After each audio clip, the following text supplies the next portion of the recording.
La peur dans la reconquête amoureuse, forcément un phénomène extrêmement présent. Comment la définir? Comment la surmonter? Comment limiter les risques dans notre reconquête amoureuse? C'est de tout cela que nous parlons et ça commence juste après le générique.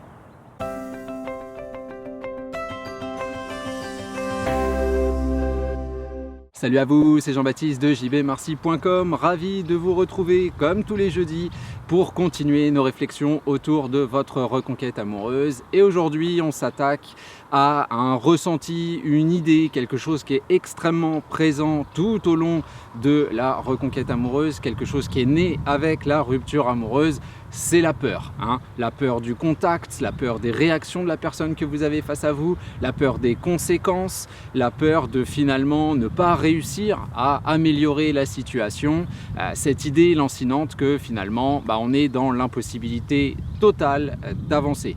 On le comprend, le fait que je mets en relief absolument tout le temps et qui vous accompagne absolument tous les jours, c'est que la rupture amoureuse est un constat d'échec, est un véritable traumatisme qui remet en cause tous les fondements de votre quotidien et puis qui met en lumière une absence de futur partagé avec la personne que vous aimez. C'est aussi quelque chose qui nous pousse à l'introspection et qui dit introspection dit mise en relief des erreurs donc qu'on a fait, mais aussi du futur qu'on aurait pu avoir ou que potentiellement on pourrait avoir si jamais on proposait une véritable amélioration. Le souci, c'est qu'au moment de proposer cette amélioration, il y a tout ce qui tourne autour de la reconquête amoureuse, tous les on-dit, tous les clichés et puis toutes les réalités, ce que personnellement, en tout cas, je vais estimer comme des réalités, qui vont apparaître et qui vont venir vous triturer le cerveau et donc créer cette peur.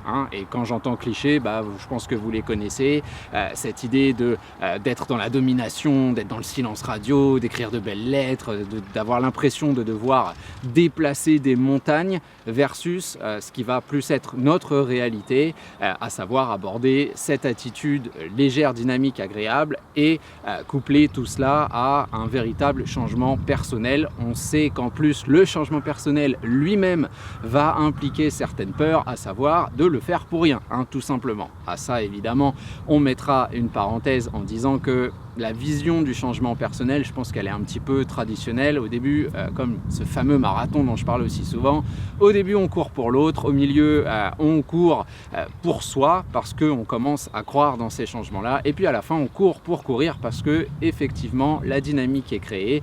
Et je disais encore ça hier en coaching, une fois que le marathon est terminé, une fois qu'on a mené sa reconquête amoureuse, le secret c'est d'en recourir un autre pour continuer à arroser cette plante, pour continuer à surfer sur cette dynamique, quelque chose qui est ma foi bien agréable et que vous aimeriez atteindre, ça je le comprends bien.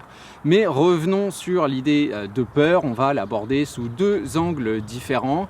Le premier étant la définition de la peur, parce que je reste un fervent défenseur de l'idée que bien connaître son ennemi permet de mieux l'affronter. Alors qu'est-ce que c'est qu'une peur ? Petit NB nota bene au passage, dans cette vidéo je vais reprendre ce que je reprends excessivement souvent. Je voulais malgré tout un focus là-dessus parce que j'ai envie de dire que la peur est notre pire ennemi, je sais pas, mais celui qui est le plus présent dans le quotidien, dans chaque réflexion. Quand je partage quelque chose, bien évidemment qu'il y a toujours cette grille de méfiance où vous dites oui mais mon ex, oui mais si il ou elle dit ça, fait ça, réagit de cette façon, etc. etc. Et moi ce que j'aimerais donc c'est mettre un petit peu de réalisme dans tout ça et vous apporter un petit peu d'eau au moulin de la réflexion. Donc la définition de la peur, qu'est-ce que c'est que la peur? La peur c'est finalement un choix, même s'il n'est pas nécessairement 100% conscient, mais c'est une visualisation. Voilà, on a une situation, on a des objets, non, mais des réflexes à adopter pour modifier cette situation, et la peur apparaît à ce moment-là lorsqu'on sait quel outil utiliser pour réaliser, pour avancer, pour faire des progrès, se passe dans le résultat finalement, dans la manifestation du résultat. Et ça se traduit par un « oui mais », grosso modo. Oui mais si je dis ci, on va me dire ça. Oui mais si je fais ci, on va faire ça. Oui mais si il ou elle réagit de cette manière-là. Donc on est dans la conceptualisation, dans la visualisation, on peut même parfois dire dans le fantasme, parce que parfois les « oui mais mon ex va faire comme ci, va faire comme ça » paraissent relativement irréel, le mot est peut-être un petit peu fort, mais pas du tout objectif en tout cas, ça c'est clair. Donc on est dans cette espèce de fantasme, de visualisation, de construction intellectuelle qui est toujours basée sur la même chose et quelque chose qui vous colle à la peau et qui est vrai quelque part. C'est votre connaissance de la personne que vous avez face à vous, ou alors c'est l'influence des clichés traditionnels de la psychologie de comptoir. Ce que j'entends par là, c'est que vous connaissez votre ex, vous avez peut-être passé des mois, des années, un quart de siècle, plus peut-être, j'en sais rien, avec la personne que vous avez face à vous. Vous l'avez vu évoluer dans diverses situations, vous l'avez peut-être vu grandir, vous l'avez peut-être vu vieillir, vous l'avez peut-être vu dans l'adversité, dans la réussite, sombrer complètement dans diverses situations, avoir des enfants, etc., etc. Et vous vous dites que face à vous, vous avez un panel de réactions, de réflexions, de constructions qui vous pousse aujourd'hui à être un expert en la matière. Et vous savez quoi? Vous avez raison. Et d'ailleurs, une partie de nos raisonnements et des outils dont je parlais est basé sur cette idée, à savoir notamment le système crise, la fibre est basée, et le dynamisme aussi, sont basés du coup sur ce qu'est votre connaissance de la personne que vous avez face à vous. Il est sûr et certain que la personne qu'on a donc dans ce registre communicationnel et dans ce registre de sortie, on ne va pas lui faire des choses qu'il ou elle déteste et qui sont aux antipodes de qui il ou elle semblait être pendant la relation. Et si je dis semblait et pas était dans la relation, c'est parce que c'est là que la peur finalement trouve sa propre limite. C'est que la rupture amoureuse est une envie, un besoin, une matérialisation de contraste. Donc forcément, qui dit contraste, dit abandon de certaines réactions, abandon de certaines réflexions, volonté d'ouverture, alors pas forcément vers vous, on est bien d'accord, mais il est quand même archi courant de voir quelqu'un, et quand je dis archi courant, c'est vraiment extrêmement courant, de voir face à nous quelqu'un qui va adopter des raisonnements, des réactions complètement différentes pendant la rupture amoureuse et versus ce qu'on avait pendant la relation. Même si vous connaissiez cette personne pendant 15-20 ans, et dans les semaines, dans les mois qui suivent, il ou elle est capable de faire des expériences que vous ne pensiez absolument pas possibles. Et on ne le voit pas uniquement dans le fait qu'elle aille faire ou qu'il aille faire du parachute, très clairement. On le voit aussi dans le relationnel, quelque chose qu'on me dit extrêmement souvent, et je comprends la douleur que ça nous inflige, mais ça reste quelque chose qui est explicable parce que je suis en train de vous expliquer. C'est l'idée que dans la nouvelle relation de mon ex, qui a donc rencontré quelqu'un, il ou elle est beaucoup plus comme ci ou comme ça. Il ou elle est beaucoup moins contrôlant. Il ou elle est beaucoup moins, je sais pas, beaucoup moins impliqué, beaucoup plus ceci, beaucoup moins cela. Et j'avais il y a quelques mois, on va bientôt même boucler l'année, un de mes meilleurs amis ici en Suède qui vivait une rupture amoureuse et la personne qui part, qui est en plus au passage est une des meilleures amies de ma compagne, donc comme je le disais à l'époque, vous imaginez dans quel siège on était. En plus avec mon boulot, on est venu me demander conseil des deux côtés, donc c'était un petit peu étonnant, un petit peu paradoxal tout ça, mais l'une des premières choses qu'on me dit, c'est évidemment se focaliser sur cette nouvelle personne et me dire mais tu te rends compte, en plus il est chasseur. Voilà. En plus, le type avec qui elle se barre est chasseur. Et pour lui, c'était un truc assez incroyable parce que l'ami de ma femme est donc quelqu'un qui est plutôt dans la défense des animaux, plutôt dans je veux pas voir de sang, plutôt dans toutes ces choses-là. Et là, aujourd'hui, elle accepte la chasse. Et en fait, derrière, il y avait plein d'autres choses parce qu'en discutant, elle me disait « Bah ouais, mais c'est incroyable, pendant notre relation, moi, j'avais pas le droit de faire ci, pas le droit. » Elle voulait pas que je fasse ci, que je fasse ça, et du coup je le faisais pas parce que il y avait tout plein de responsabilités, garder les enfants et tatati et tatata, les choses organisationnelles du couple traditionnel. Et aujourd'hui, dans son nouveau couple, elle entretient un rôle complètement différent où il y a presque une forme de laxiste où la nouvelle personne, on l'a vu partir une semaine dans les bois parce qu'il s'était engueulé et aller chasser et aller dans son petit, comment on appelle ça en français, sa petite cabane si vous voulez, c'est des petites maisons en bois dans lesquelles il y a à peine l'électricité et un refuge, voilà, et dans laquelle on va rester en plein milieu de la forêt, des montagnes, etc. Lui, il se barrait une semaine là-bas, aller dépecer ses proies, ce qui, moi, c'est pas mon truc, mais on comprend, et là, aucune réaction, et on se disait, c'est cool, il n'y a pas de problème. Quelques mois auparavant, on disait à mon ami, ah non, mais tu peux pas aller à la muscu, tu te rends compte, faut faire à manger, faut machin, faut truc. Et là, effectivement, il y a une vision, alors c'est juste un exemple exemple, hein, c'est forcément quelque chose de différent pour vous, mais on a cette idée que cette différence-là, à la fois on la comprend pas, et puis surtout on oublie cette capacité d'évolution. C'est une évolution, qu'elle soit positive, qu'elle soit négative, c'est un mouvement, c'est quelque chose qui change. On oublie complètement ça au moment de la formulation de la peur. La peur, c'est aussi quelque chose qui finalement provoque de l'immobilisme, parce que quand on me dit j'ai peur que mon ex réagisse comme ci ou comme ça, finalement, je pense que surtout, on a peur d'entrer en action. Et ça, c'est quelque chose, je veux dire, qu'on retrouve dans tous les domaines de notre vie. Le premier jour où on va à l'école, où on change d'école, on a peur. Le premier jour où il faut entrer dans une salle de sport, on a peur. Le premier jour où on rentre sur un terrain lors d'une compétition, je peux vous en parler, on a peur. Le premier jour où on fait une nouvelle activité qu'on ne connaît pas, on a peur. Alors on appelle souvent plutôt ça de l'appréhension. Là, on joue un petit peu sur les mots, même si vous savez que c'est un truc que j'aime bien faire. On est dans ce sentiment où on visualise quelque chose qui va pas bien se passer. Hein, si tu me dis JB, je t'offre un saut à l'élastique, très clairement, moi dans ma tête, ce qui va se passer, c'est que le truc va craquer ou qu'il y a un crocodile ou un mégalodon qui va sortir et qui va me bouffer. Et ça va merder. Déjà, j'ai le vertige, hein, la peur des hauteurs, et en plus, je flippe vraiment que la corde craque. Fondamentalement, très peu de chances que ça arrive. Mon manque de bol, si tu tapes sur YouTube soit à l'élastique, tu vois toujours ce genre de truc arriver, donc tu te dis merde. Bon, le mégalodon, c'est rare, hein, on est honnête. Mais voilà, il y a cette peur, et on le voit en plus dans les réflexes humains, où on va aller chercher aussi les cas d'échec, où on va aller chercher la preuve que j'ai raison de ne pas passer à l'action. Et là, on voit qu'il y a une espèce de cercle vicieux qui s'instaure autour de la peur, où on a notre immobilisme, on ne l'accepte pas en tant qu'immobilisme, on l'accepte en tant que défaite assurée, si vous voulez. On se dit mais pourquoi j'irais faire la guerre contre cette armée puisqu'ils ont une armée et moi je suis un, quoi. Voilà, c'est pas possible, je vais me faire sniper, je vais me faire démonter, je vais me faire démolir.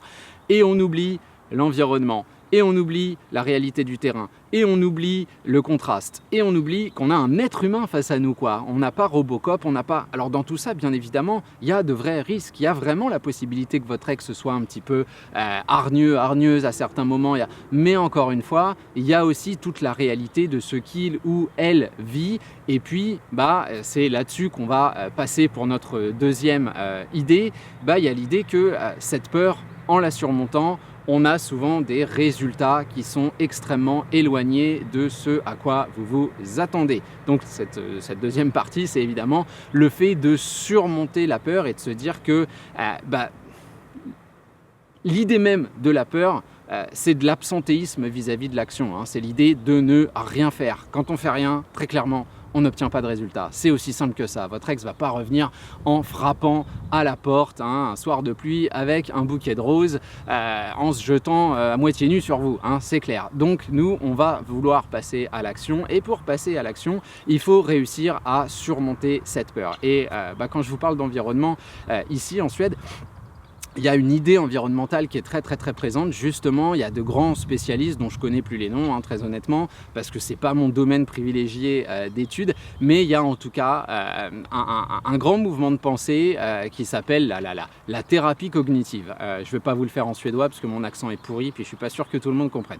Mais la thérapie cognitive, c'est vraiment cette idée que pour affronter une peur, il n'y a pas 50 millions de possibilités. Il faut aller sur le terrain, il faut la regarder droit dans les yeux et il faut lui coller une grande claque au travers le visage. Alors au début, la claque, ça va être une claquounette, hein, soyons honnêtes, excusez-moi, je me fais dévorer par les moustiques en même temps, mais ça va être une claquounette. Hein. Je crois que dans certaines vidéos, j'avais cité des exemples de cette thérapie où techniquement, la nénette qui a peur des migales, d'abord on va lui donner une toute petite araignée dans la main, elle va crier, elle va sauter partout, etc., jusqu'à ce qu'elle accepte la petite araignée, ce sera une un peu plus grosse, et à la fin, c'est la reine des matoutous, quoi. Hein. Les grosses araignées avec les petites chaussettes là qu'on trouve en Guyane notamment. Bref, des grosses migales qui sont pas trop dangereuses. Bon, vous voyez l'idée où on va, typiquement moi on me ferait sauter peut-être d'abord d'un muret, bon ça va, je flippe pas à cette hauteur là, mais de plus en plus haut pour m'apprendre à surmonter le vide. Dit comme ça donne pas envie, et pourtant on imagine bien que la pratique aidant à l'habitude, techniquement à la fin, effectivement, quelque chose que tu sais faire, quelque chose que tu fais de manière répétée, t'en as beaucoup moins peur. Et cette idée-là, je trouve qu'elle s'applique véritablement à la reconquête amoureuse. On veut affronter la peur à travers l'action. Et pour se motiver à passer à l'action, à mon sens, il y a une seule question à se poser, qui est la question en plus que tout être humain, face à toute action se pose naturellement, sauf quand la peur domine complètement, c'est le rapport entre le risque et le gain. Qu'est-ce que je risque? Qu'est-ce que je peux gagner? Et quand on se dit que notre vision de la reconquête amoureuse est quand même basée sur l'extrême simplicité, la simplicité environnementale, la simplicité du contact, le sourire qui est quand même, j'allais dire merde, mais vous voyez, je le dis, voilà, qui est quand même merde, l'une des expressions non verbales les plus simples, les plus universelles, hein. Le sourire, on le comprend absolument dans tous les pays du monde, n'importe quel individu, un bébé qui ne parle pas, comprend un sourire très clairement, dont un vieux qui ne parle plus non plus, voilà, donc tout le monde comprend à travers tous les âges, toutes les civilisations, le sourire. On est quand même sur du très simple. On va s'appuyer sur ces choses-là pour justement affronter cette peur-là. Quand on communique autour de ces choses-là, bien évidemment qu'il existe un risque. Comme je vous le disais, le risque que votre ex ne vous réponde pas, le risque que votre ex vous envoie bouler, le risque que votre ex, je ne sais pas comment il peut réagir, je ne sais pas à quel set de réaction vous êtes habitué, mais on est d'accord qu'on est quand même archi loin d'une remise en question de votre existence, qu'on n'est pas dans un danger qui est incroyable et qu'en plus ce sont des choses qui peuvent complètement évoluer. Enfin, je veux dire, ça vous est déjà arrivé dans votre vie de ne pas répondre à un message et puis de répondre au même message, même type de message, à la même personne en tout cas, un petit peu plus tard. Et vous vous êtes pas forcément dit, ah tiens, le premier message là je le déteste, le deuxième, oh je vais faire un petit effort, etc. etc. Et puis au milieu de tout ça, il y a l'évolution de la pensée de votre ex. Alors là aussi, il y a des peurs, hein. Il y a la peur que si on me réponde, ce soit par politesse, que si on accepte de me voir, c'est parce que je fais pitié, etc. etc. Mais ça, c'est votre vision de vous-même, hein, finalement, qui déteint sur votre ex. Et finalement, moi, ce à quoi je réponds que la motivation de votre ex, moi, du moment que la communication existe, du moment qu'on peut se voir sur le terrain, on a du matériel pour travailler. Après, si la pierre est dégueulasse, ça ne veut pas dire que la sculpture sera infâme. Voilà, très clairement. Donc nous, l'idée, ça reste que si on a une pierre, on va quand même pouvoir bosser et on veut avoir cette pierre. Donc oui, on veut du contact, on veut se voir dans des cadres que j'explique en long, en large, en travers dans les vidéos, dans les coachings, très clairement. Mais il y a quand même cette idée d'analyser le risque qui est quand même extrêmement minime parce que justement on est dans le refus de la création de pression, on n'est pas dans les ultimatums, on n'est pas dans les menaces, on n'est pas dans le chantage, on n'est pas dans le silence qui finalement est un espèce de moyen de pression. On est en train de lui dire si toi tu fais pas un effort vers moi, on n'aura jamais de contact, ce qui peut en plus paraître paradoxal après une rupture puisque la personne qui part est en train de nous dire qu'elle veut plus être avec nous. Donc moi vraiment le silence radio, j'ai vraiment du mal avec ça. Mais on comprend que nous, en nous basant sur cette simplicité, on limite au maximum le risque. Et le gain, quel est-il? Le gain, c'est la surprise, c'est le dynamisme, c'est la connivence. Et pas plus tard qu'hier, je parlais à quelqu'un qui était juste surpris d'avoir une réponse qui était une réponse descriptive, où la personne en plus nous posait des questions, communication extrêmement positive, et il me dit on avait déjà, il y avait déjà eu une rupture et il n'y avait pas eu ce type de communication. Oui, non, parce que effectivement, la communication que nous on a utilisée a créé ce genre de choses, a permis à la personne de s'appuyer sur un mimétisme qui est quand même quelque chose d'extrêmement répandu en termes de communication. Ah, ils attaquent les chevilles, qui est extrêmement répandu en termes de communication. Hein. Quelqu'un est sympa avec nous, on est sympa avec cette personne. Alors oui, il y a des mais, il y a des possibilités que votre ex ne soit pas comme ci, ne soit pas comme ça. Mais moi, je pars du simple constat qu'on veut déjà tendre la main et pas tendre une main entre guillemets intéressée. On veut pas, il n'y a pas d'objectif très clair de séduire l'autre quand on communique. Il y a surtout un objectif de connivence, il y a un objectif de contraste, il y a un objectif de simplicité parce que cette simplicité-là me permet d'obtenir de la légitimité qu'après on va utiliser pour se revoir et ce sera la même idée, même quand on se revoit. Le but, c'est pas de finir tout nu à se frotter, quoi. C'est véritablement pas ces objectifs-là qui nous intéressent. On est dans la construction, on est encore une fois dans ces idées de simplicité, de légèreté, de dynamisme. Mais vous apercevez que même si la peur est présente, le risque est extrêmement faible et le gain, il est peut-être pas aussi important que vous l'aimeriez. C'est pas une demande en mariage, quoi, direct, après 2 SMS, ce serait génial. Excusez-moi, je vais même tomber. Ce serait génial si au bout de 2 SMS, votre ex, putain, t'es l'homme ou la femme de ma vie, oh là là, la vache, qu'est-ce que je t'aime. C'est un peu l'objectif des lettres et tout, hein, soyons honnêtes. Hein, quand on envoie sa lettre magique en 128 pages en lui disant à quel point j'ai compris et tout, machin, déjà derrière, on s'attend à une réponse rapide, on s'attend à une réponse construite. Quand on n'en a pas, on est complètement détruit. Et puis quand on en a une, en général, c'est merci, j'ai bien lu ta lettre, j'accuse réception, c'est beau ce que tu me dis, mais voilà, bam, allez hop, le taquet, parce que tu sais que... Donc nous, on veut pas être dans cette argumentation-là, très clairement, et on se dit que le gain, justement, c'est pas une réponse définitive, c'est pas une réponse violente, c'est pas une réponse affirmée, c'est un déplacement de focus qui permet d'entretenir l'espoir. Alors vous allez me dire, oui, mais l'espoir fait vivre, mais l'espoir fait mal. Oui, l'espoir fait mal, mais c'est un petit peu l'histoire de la vie, hein. Je veux dire, chaque matin, quand on se lève, on espère qu'il va se passer un truc fantastique, on espère qu'on va réussir ce qu'on va entreprendre. J'espère que cette vidéo va être vue, hein, très clairement. Je suis pas là au milieu des moustiques, vous les voyez pas, mais je suis en train de me faire sucer de partout. Excusez-moi pour les mauvaises images, mais voilà le truc. Évidemment qu'on veut un résultat, on n'aurait peut-être pas le résultat obtenu. La question, c'est qu'est-ce qu'on perd? Bon là, techniquement, moi je perds un petit peu de sang. Nous, on sait que dans la reconquête amoureuse, on va en perdre, hein. On sait, hein, les larmes, le sang, la sueur, la trilogie du samedi, elle est toujours présente, mais le risque est malgré tout extrêmement minime. Donc la peur, bien évidemment que je la comprends, mais quand on se dit qu'on l'attaque avec du naturel, avec du sourire, avec du dynamisme, techniquement, il y a quand même relativement peu de chances que votre ex débarque avec une hache dans votre salon pour vous couper en morceaux. Après, évidemment, tout peut arriver, mais je trouve que notre vision limite au maximum cette idée de risque et par conséquent combat au maximum l'idée de peur qui est une image arrêtée dans laquelle vous croyez, et je le comprends, vous êtes sûr et certain. Il y a plein de choses dont on est sûr et certain et qui s'avèrent soit pas nécessairement vraies, soit extrêmement discutables et puis extrêmement discutées également. L'image que je prends toujours, la dernière fois que j'ai eu ce débat, c'est l'image que j'ai prise. Alors me jetez pas de cailloux si vous êtes d'un ou de l'autre côté de la barrière, je ne vais pas rentrer dans le débat, mais c'est l'idée de religion, l'idée de divinité. Voilà, y a-t-il un Dieu? Est-ce qu'il a une barbe? Pas du tout. Est-ce qu'il est comme ci? Est-ce qu'il est comme ça? C'est quelque chose des deux côtés. On va apporter des preuves. Oui, Dieu existe parce que regarde, il pleut, parce que regarde les fleurs, regarde la nature, les machins, les trucs, c'est trop compliqué pour machin.